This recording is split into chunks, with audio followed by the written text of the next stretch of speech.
Hello guys, तो आज हम एक्सप्लेन करने वाले हैं बॉलीवुड स्टार आमिर खान के बेटे जुनैद खान की डेब्यू फिल्म महाराज को, जो हाल ही में नेटफ्लिक्स पर रिलीज की गई है। पहले गुजरात कोर्ट ने इस फिल्म पर रोक लगा दी थी क्योंकि वैष्णव संप्रदाय के लोगों के हिसाब से उनके महागुरुओं के बारे में इस मूवी में गलत टिप्पणी की गई थी, जिसको लेकर वैष्णव मत और सनातन से जुड़े लोगों की भावनाओं को ठेस पहुंची थी। ये फिल्म 14 जून को नेटफ्लिक्स पर आने वाली थी, लेकिन अब रोक हटा दी गई है और ये मूवी नेटफ्लिक्स पर रिलीज हो चुकी है। तो चलिए एक्सप्लेन करते हैं इसकी कहानी को। और एक्सप्लेन करने से पहले अगर आपने हमारे चैनल को सब्सक्राइब नहीं किया है तो प्लीज हमारे चैनल को सब्सक्राइब जरूर कर लीजिए, जिससे कि आगे आने वाली वीडियोस की नोटिफिकेशंस आपको मिलते रहें। तो मूवी की शुरुआत होती है 1832 के सीन से, और हम 1832 में एक बड़ाल नाम के गाँव को देखते हैं जो कि गुजरात में स्थित है।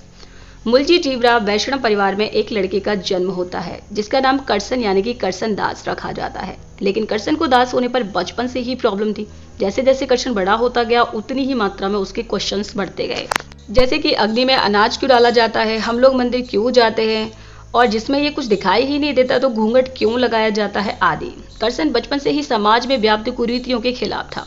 10 साल की उम्र में करसन की माँ की मौत हो जाती है और उसके पिता दूसरी शादी कर लेते हैं। और ये सब होने के बाद करसन के मामा उसे अपने साथ बॉम्बे ले आए। उस वक्त बॉम्बे एक व्यस्त बंदरगाह था और उस समय बॉम्बे पर ईस्ट इंडिया कंपनी का अधिकार होता है। बॉम्बे में उस वक्त वैष्णव संप्रदाय की 7 हवेलियां हुआ करती थी। तो दोस्तों यहाँ मैं आप सभी के लिए बता दूं, वैष्णव संप्रदाय में मंदिरों को हवेलियां कहा जाता था। और बॉम्बे में भले ही हुकूमत अंग्रेजों की थी, पर सिक्का जेजे का चलता था। जेजे हवेली के मुख्य महाराज थे, सारी हवेलियों पर उनका ही अधिकार था। और इसी हवेली के पास करसन के मामा का घर था, जहां पर करसन बड़ा हुआ। करसन की 2 मामी थी, जिसमें से एक विधवा थी जो करसन को बहुत प्यार करती थी। करसन अपनी मामी को प्यार से भाभू बुलाता था। करसन एक क्रांतिकारी सोच का लड़का था और वो दादाभाई नौरोजी जैसे समाज सुधारकों से प्रभावित था। और करसन दादाभाई नौरोजी के अखबार राष्ट्रीय गुफ्तार में अक्सर लेख लिखा करता था।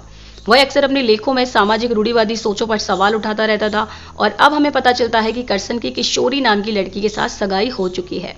अब होली का अवसर आता है और करसन किशोरी को रंग लगाने चाहता है, जिस पर किशोरी कहती है कि तब तक जेजे काना को रंग लगाकर होली नहीं खेल लेते तब तक होली नहीं खेली जाएगी।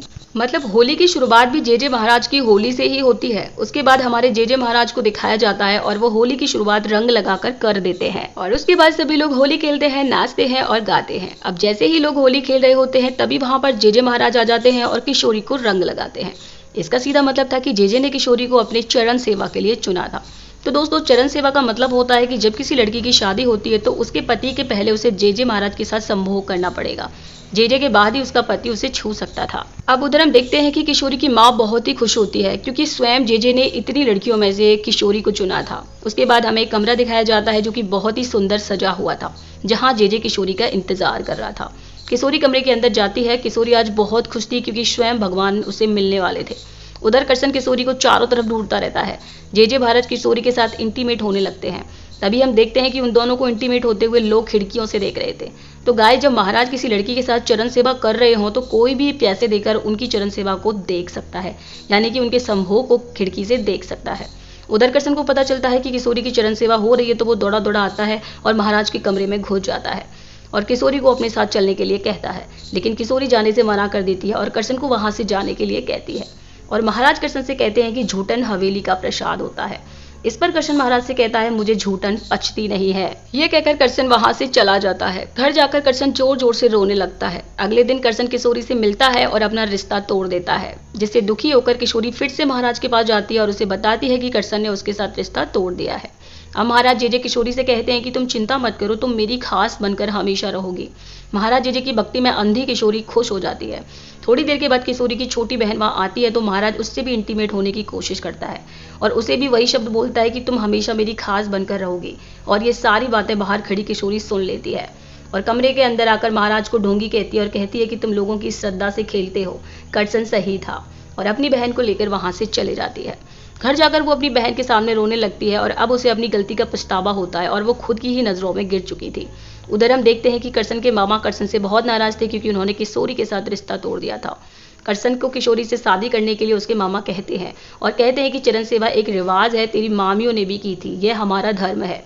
लेकिन करसन को यह मंजूर नहीं था और इस पर वह उसे घर से निकाल देते हैं। अब करसन सड़क पर ही सो रहा था, तभी वहां दादाभाई नौरोजी के समाज सुधारक आते हैं और उसे अपने साथ ले जाते हैं। अब वो दादाभाई नौरोजी के साथ रहने लगता है। अब सीन जेजे महाराज पर शिफ्ट होता है। उससे मिलने श्याम जी और उसकी बहन लीलावती आते हैं।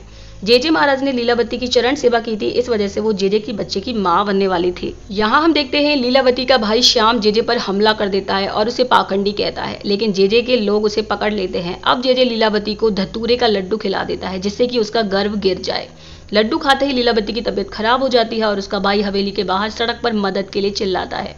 तभी वहां पर करसन आ जाता है। काफी बारिश हो रही थी। करसन डॉक्टर को लेने के लिए जाता है और लौट कर आता है, तब तक लीलावती और उसका भाई वहां से गायब हो चुके थे।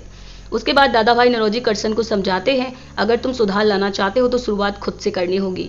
तुमने किशोरी के साथ रिश्ता तोड़कर अच्छा नहीं किया। तुम समाज कैसे सुधारोगे जब खुद ही इन प्रथाओं से दूर भाग रहे हो। और इस पर करसन को सब कुछ समझ आता है और वह किशोरी से माफी मांगने के लिए जाता है, लेकिन देखता है कि किशोरी ने कुएं में कूदकर आत्महत्या कर ली है। अब करसन बहुत दुखी हो जाता है। किशोरी की छोटी बहन करसन को किशोरी का लिखा हुआ एक लेटर देती है। उस लेटर में किशोरी करसन से माफी मांगती है और कहती है कि तुम जेजे महाराज को सजा जरूर दिलवाना। फिर क्या था, करसन जेजे के खिलाफ लेख लिखता है और उसे दादा भाई नौरोजी की पत्रिका में छापने के लिए कहता है। इस पर दादा भाई नौरोजी उसका लेख छापने से मना कर देते हैं। वो कहते हैं कि तुमने सीधा जेजे का नाम लिखकर उस पर आरोप लगाया है, उसके अंधे भक्त बर्दाश्त नहीं करेंगे। इस पर करसन कहता है कि यही समय है कि मेरी खुद की नई पत्रिका निकालने का। इस पर दादा भाई और बाकी सुधारक उसका साथ देते हैं और सत्य प्रकाश नाम की पत्रिका की स्थापना की जाती है। अब अपनी इस पत्रिका में करसन दास खुलकर जेजे महाराज के बारे में छापता है। अब ये बात महाराज को पता चलती है तो वो अपने आदमियों से कहता है कि उसकी पत्रिका लोगों तक नहीं पहुंचनी चाहिए। और अब करसन की पत्रिका फैक्ट्री से निकलती है तो रास्ते में महाराज के लोग उसके सारे अखबारों को जला देते हैं।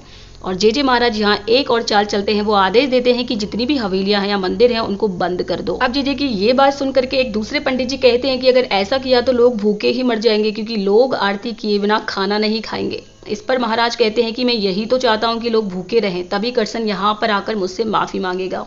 फिर क्या था, सारी हवेलियां बंद कर दी जाती हैं और दूसरे दिन लोग हवेली के बाहर आकर उसे खोलने के लिए कहते हैं और सारी भीड़ करसन पर भड़कने लगती है। तभी करसन वहां पर भगवान कृष्ण की एक तस्वीर लेकर आ जाता है और सभी को समझाता है कि मेरे माफी मांगने से दरवाजा खुल जाएंगे, लेकिन फिर से कुछ होगा और फिर से ये लोग दरवाजा बंद कर देंगे। अब क्या हमें भगवान के दर्शन करने के लिए भी इनके सामने गिड़गिड़ाना पड़ेगा? जेजे को मेरे से प्रॉब्लम है ना, तो मुझसे निपटे। मेरे लिए दर्शन बंद करता आप सभी के कंधे पर बंदूक रखकर क्यों चला रहा है? और हमें हवेली की जितनी जरूरत है ना, उससे ज्यादा जरूरत हवेली को हमारी है। हमारी भेंट और हमारी भक्ति से इनका कारखाना चलता है। भगवान को हर जगह है तो ये तस्वीर भी भगवान की ही है ना। तो तभी वहां पर एक लड़की आती है जिसका नाम विराज होता है और वो करसन का सपोर्ट करती है और सभी लोगों को समझ आ जाता है और वो लोग वहीं पर उसी तस्वीर के सामने आरती करने लगते हैं। उधर हम देखते हैं कि ये सब देखकर महाराज जी तो टेंशन में आ चुके थे। दूसरी तरफ हम देखते हैं कि विराज करसन के पत्रिका में नौकरी करने लगती है। उधर विराज करसन को शादी के लिए प्रपोज कर देती है। उधर हम देखते हैं करसन फिर से जेजे के खिलाफ लेख लिखता है और इस बार अपनी पत्रिका को चोरी छुपे लोगों तक आखिर पहुंचा ही देता है। अब यहाँ हम देखते हैं कि करसन की लिखे हुए लेख का कुछ लोगों पर असर भी पड़ रहा था। उधर महाराज अपनी दूसरी चाल चलते हैं और करसन पर मानहानि का दावा कर देते हैं। अब ये केस कोर्ट में चला जाता है और करसन परेशान हो जाता है क्योंकि अदालत सबूत और गवाह मांगती है जो कि करसन के पास नहीं थे।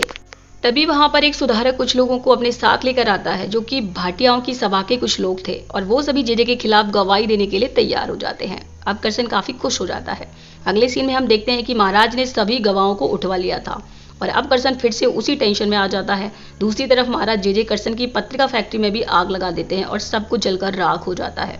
अब यहाँ कहानी में ट्विस्ट आता है। जेजे महाराज की पत्नी छुपकर करसन से मिलने आती हैं और उसको एक एड्रेस देती हैं और कहती हैं तुम इस पते पर कोई ना कोई गवाह जरूर मिल जाएगा, क्योंकि वो भी जेजे की हरकतों से परेशान हो चुकी थी और तंग आ चुकी थी और वो भी चाहती थी कि जेजे की सारी पोल खुल जाए। फिर क्या था, करसन उस एड्रेस पर जाता है और उसे वहां पर श्याम और लीलावती मिलते हैं। वो लोग करसन को बताते हैं कि उस दिन महाराज की पत्नी लीलावती ने गर्म पानी पिलाकर उल्टी करवा दी थी, जिससे कि लीलावती का बच्चा बच गया था और उसी ने इन दोनों को यहाँ भेज दिया था। अब यहाँ लीलावती गवाही देने के लिए तैयार हो जाती है, लेकिन यहाँ पर फिर एक प्रॉब्लम थी कि कोर्ट की कार्रवाई होने में 15 दिन बाकी थे, इसलिए करसन उन्हें अपने किसी भरोसेमंद आदमी के पास छोड़ देता है। तो दोस्तों कहानी में फिर से एक ट्विस्ट आता है और जेजे महाराज लीलावती को पकड़ लेते हैं और श्याम को मरवा देते हैं और फाइनली लीलावती की शादी अपने एक सेवक से करा देते हैं। अब करसन के सारे सिक्के उल्टे पड़ चुके थे। अब फाइनली कोर्ट का दिन आ ही जाता है और महाराज अपनी पूरी सज्जा धज्जा से लोगों के साथ कोर्ट में पहुंच जाते हैं। कोर्ट के बाहर बहुत संख्या में लोगों की भीड़ इकट्ठा थी जो महाराज के नाम के जय जयकारे लगा रही थी।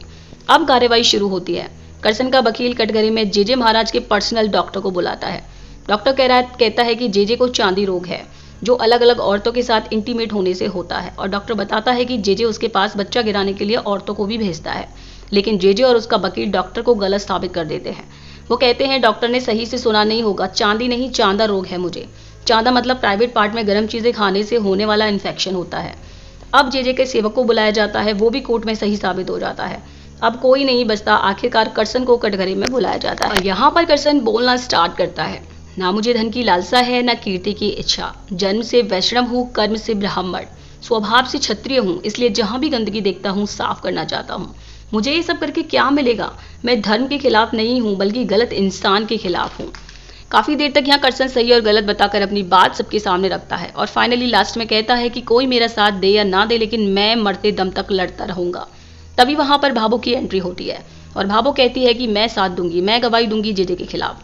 अब कोर्ट में मौजूद काफी औरतें जेजे के खिलाफ गवाही देने के लिए रेडी हो जाती हैं और फाइनली ये केस करसन जीत जाता है और सर मैथ्यू की अदालत में 12 अप्रैल 1862 को करसन दास मुलजी को मानहानि के इल्जाम से बरी किया जाता है। अब जब जेजे महाराज कोर्ट से बाहर निकलते हैं तो कोई भी ना तो उनकी जय जयकार करता है और ना ही कोई उनका सम्मान करता है और यहाँ पर ढोल बजाए जाते हैं और ढोल बजाने के साथ साथ यहाँ पर करसन दास का काफी सम्मान किया जाता है।